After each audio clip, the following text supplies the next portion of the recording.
It's harder than you think. I got people coming in this ear. Saying, all right, we're going to break in 6 seconds. You got it from here, John. And it's 5, 4, 3. Talk about that block charge. Oh, man. All right, so this is what you find out when you're in this situation right now. You research other coaches. I found out that Mark Turgeon, when he played in high school in Kansas, was called Turgeon the Surgeon. And now I'm looking at Fran McCaffery's bio, and he's called White Magic back in the day. What about that? Was that Magic Johnson? Was that Earl Monroe was Magic at the time? How did that come about? And does the team and your kids know about it? Good for you to come up with Earl Monroe, because I grew up in Philadelphia. Okay, so he was the original Black Magic. Now he had a number, Black Jesus. He had a number of different names, and he was the guy in Philadelphia. And then when I played in the city, I grew up in the city, played in the city. My mentor was a Black gentleman by the name of Sam Rhines, and he said, "All right, you're pretty good, but we're going to find out how good you are. We're going to take you down where the real players are." And one of those guys was a guy you remember, Lewis Lloyd, who was really as talented a guy ever to come out of Philadelphia. Played for the Rockets in the finals, led the nation in scoring and rebounding in college. And so we were the same class. And Lewis was the new Black Magic. So there was a sports writer in Philadelphia by the name of Julius Thompson. And when we would play together, Jeffrey Clark, who you probably know is one of the most prominent officials these days. He was the Big Five Player of the Year. He was a terrific player. Gene Banks was the #1 player in America. Magic Johnson was number 2. That. All right, so we all played together, and we had a great team. It was the early stages of AAU, and so I was White Magic. Lewis was Black Magic. Gene Banks was Tinkerbell. Jeffrey Clark was Munkadoo. So we had quite a roster, and we had a lot of fun together. Yeah, those days it was so much more about pickup sometime, or just play another team from across the city. Exactly. That played a different way. I talked that the other day about guys from Philly that you would know a little bit about. This is that they can get to the basket somehow, and I go back to the DNA from their parents and their grandparents playing at the Jersey Shore in the summer in the wind. And they had to get a basket because you couldn't shoot from the outside. Is that a valid theory, or am I just crazy? Well, I wish I could take you to Pennypacker Schoolyard, where I grew up, across the street from my house. It was literally that. There was a school, and then there was a kind of a yard for recess, and there was 2 baskets, and those schools were heated by coal. So they had these screens that they would open up, and the trucks would come in and deliver the coal and then close the screen. So you played like our version of stickball, because the screen was the strike zone, and you had 2 baskets with 2 rims, no nets. So you took everything to the hole, John. I mean, nobody was shooting jumpers because you could barely see the basket. There wasn't even hooks for the nets, because if they put nets up, somebody would take them. So they just left the rims up there, and that's what we played on. And that's how you learn to just score baskets. And it's amazing. I watched so many players. Muhammad Ali would do that for us back, and you remember him when he was playing for us. So, all right, another question. You and I have so much in common. Been nomadic coaches a little bit, moving the family around, and now you're getting to coach your sons both. Right. And I got to coach mine too. And I have to admit, after some of our best wins, if my son didn't play a lot, it was a little chilly when I got home that night at home. So anything you can share there, because it is difficult. I think they definitely love their boys more than they love you. And so any interesting stories there? Or how has that been during these 4 years now with Connor and a couple of years with Patrick? Well, remember now, you were one of the guys I went to for advice on this, and you warned me. My wife is a player's parent. She's not a coach's wife right now, and that's okay. You know, Yeah. I love her to death, and I respect that completely. Luckily, they both play. There was one game where she didn't think Patrick got enough playing time, and she let me know it. She let me know that for sure. But I think the best advice I got, because I remember talking to you at length about this, but I also talked to Tubby, Greg McDermott, uh, and Craig Neal, and I think Yeah.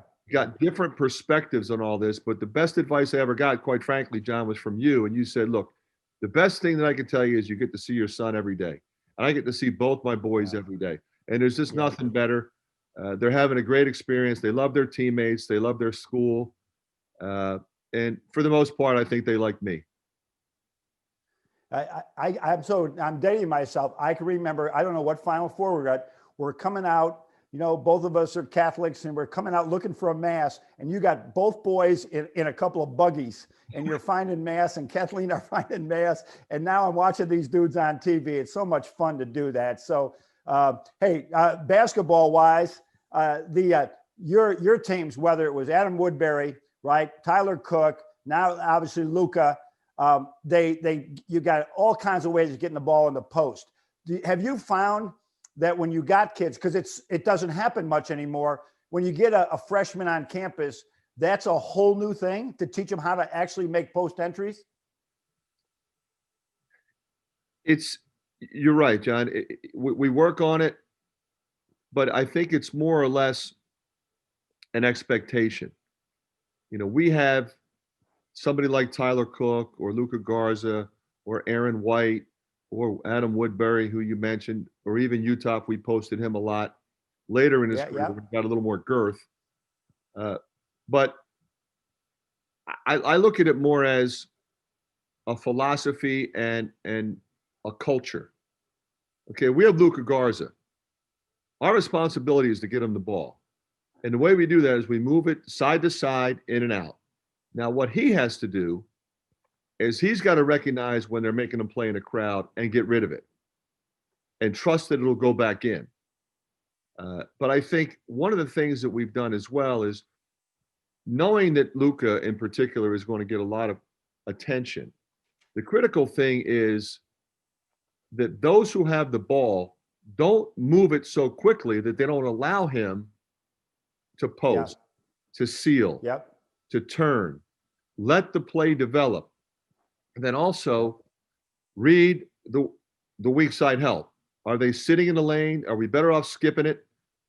Those kinds of, we work on that constantly. So we're not forcing it in there and having unnecessary turnovers, but we're making sure the big fella eats. Not at all. Yeah, the big fella's got to eat. I'm looking at the stats. Yeah.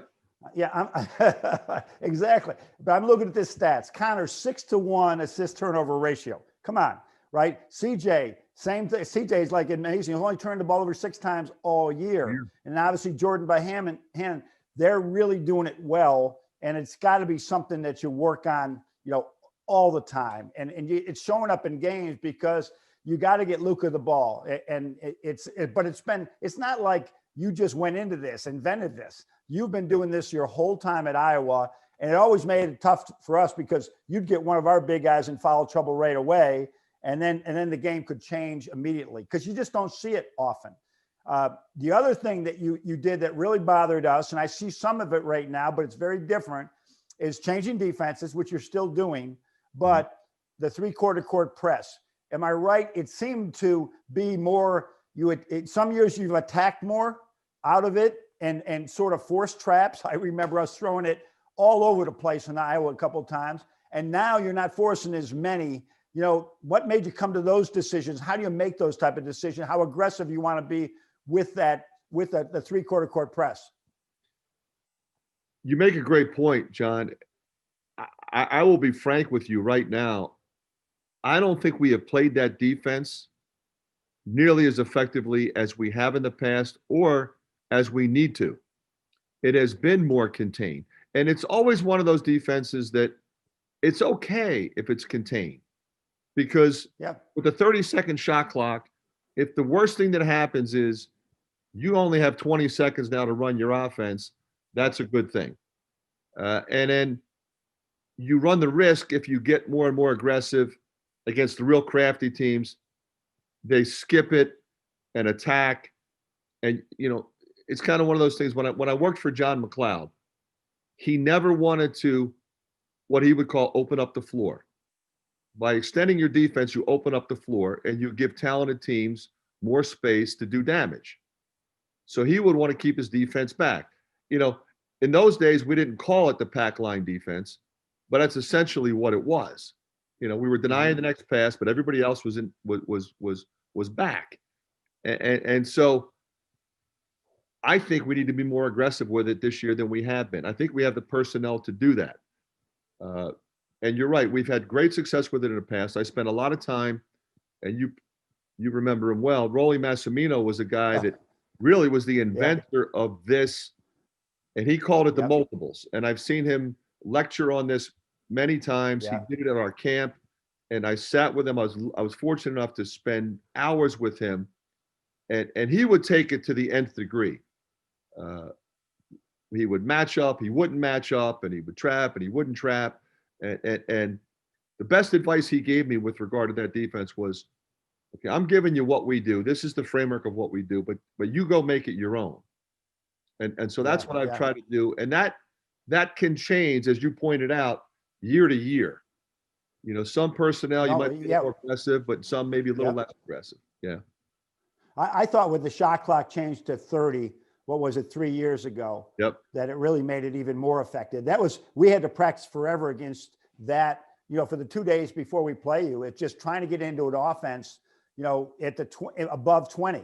And it was really hard to do. And if we hurried it, we might turn the dang ball over and you were going the other way. But I talked to Matt Painter about this too, because remember how aggressive they used to be.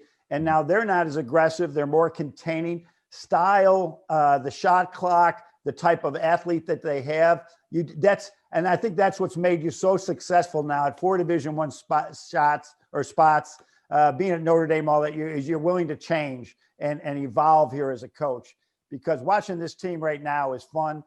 I'm sure the game with Iowa or with Indiana the other night was not fun. Bohannon goes 0 for 8. What do you tell him? What do you say after that game? I know what you're going to say, but you tell me. You know exactly what I'm going to say. The thing about him, he's such a unique guy. He's got his own podcast and he's very outspoken on NCAA issues, but he's always kind of been that way. I remember watching him when he was a young player. When we first moved to town, he was kind of the same age as Connor. They're 1 year apart in school. So they played together. They played against each other. I kind of watched him grow up. The thing that separates him and makes him different is that he has a swag about him that you can't coach. We can't, there's no number of meetings that we can have to get somebody to be as confident as he is in his ability. So I always just kind of said, look, this is what I love about you. So I just embrace it. Because remember, in the beginning of the year, he had a couple off games, and then he makes 7 threes. We beat Carolina. Then he didn't play well against Gonzaga, but then he goes on a tear where he shoots like 70% from 3 over the next 6 games. Shooters are going to have off nights. He had open shots he normally makes. He'll make them. Just keep firing. I didn't say one word to him. Hey, that's a bad shot. Hey, you should have let the clock go. Whatever. No, just keep firing, because that, as you well know, will impact our ability to get Luka involved. We need Wieskamp, CJ, Bohannon shooting the ball the way they're shooting it. That opens things up for Luka, makes our team better. Yeah. Well, you have a really good team. I've enjoyed it. We're almost halfway through the Big Ten season. Still have a ways to go. And all you coaches handling the COVID stuff and all those things.